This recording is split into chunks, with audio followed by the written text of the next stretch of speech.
এই এত রাতে আবার কি আসলো, একটু গিয়ে দেখো তো। আরে তুমি গিয়ে দেখো না, একটা সুন্দর সিরিয়াল দেখছি, উঠে গেলেই মিস হয়ে যাবে। আমি পারবো না, তুমি গিয়ে দেখো। ঠিক আছে। মা, তুমি এত রাতে? অপু দেখো, মা এসেছে। বাবা, আমি দিনের বেলায় বের হয়েছিলাম, কিন্তু রাস্তায় গাড়ি নষ্ট হওয়ার জন্য দেরি হয়ে গেল। তোকে খুব দেখতে ইচ্ছা করছিল বাবা, অনেকদিন হলো তুই বাড়িতে যাস না।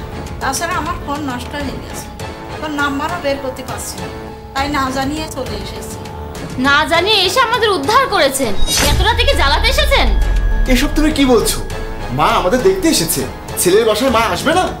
হ্যাঁ, তোমার মা তোমাকে দেখতে এসেছে, তাকে মাথায় নিয়ে ধেই ধেই করে নাচো। আমি পারবো না এখন তোমার মায়ের জন্য কিছু করতে।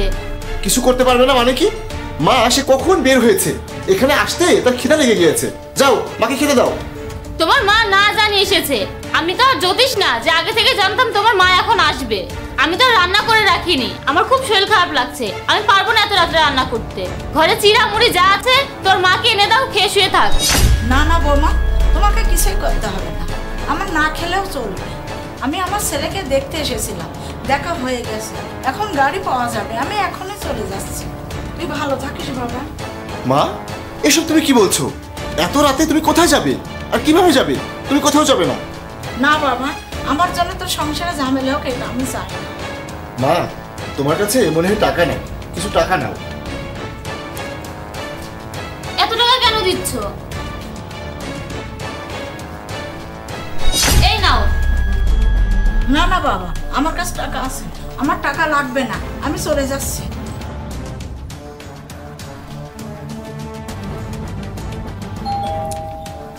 উফ, আবার কি এলো? এই দেখো তো, তোমার আবার কোনো আত্মীয় এসেছে? তাদের তো কোনো কমন সেন্স নেই, রাত দুপুরে মানুষের বাসায় আসে। ঠিক আছে।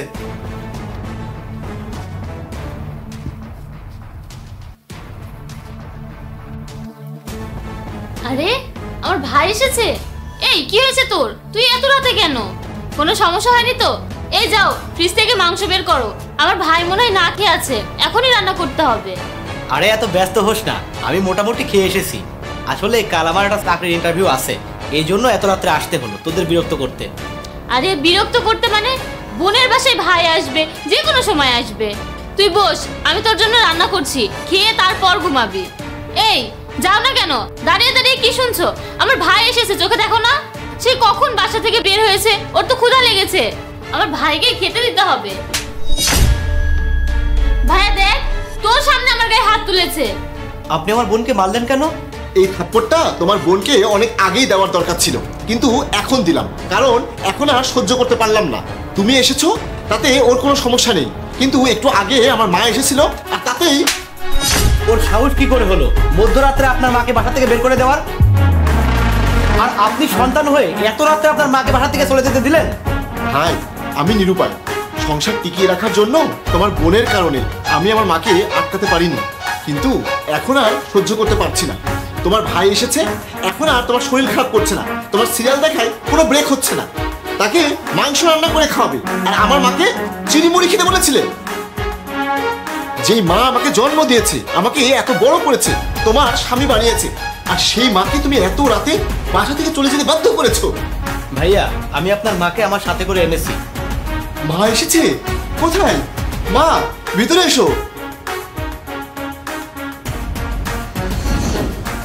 আর আমার বোনের ব্যবহারের জন্য আমি অত্যন্ত দুঃখিত। শোন বোন, এরপর স্বামী ঘরের লোকজনই আপন, তাদের বাদ দিয়ে নিজের ঘরের মা ভাইকে নিয়ে যারা বেশি লাফালাফি করে তারা সুখী হয় না। যা আন্টির কাছে ক্ষমা চা, সে তোমাদের মায়ের মতোই। মা, আপনি আমাকে ক্ষমা করে দেন, আমি ভুল করেছি। আজ থেকে আপনি আমাদের সাথেই থাকবেন, আপনাকে আর একা একা গ্রামে থাকতে হবে না।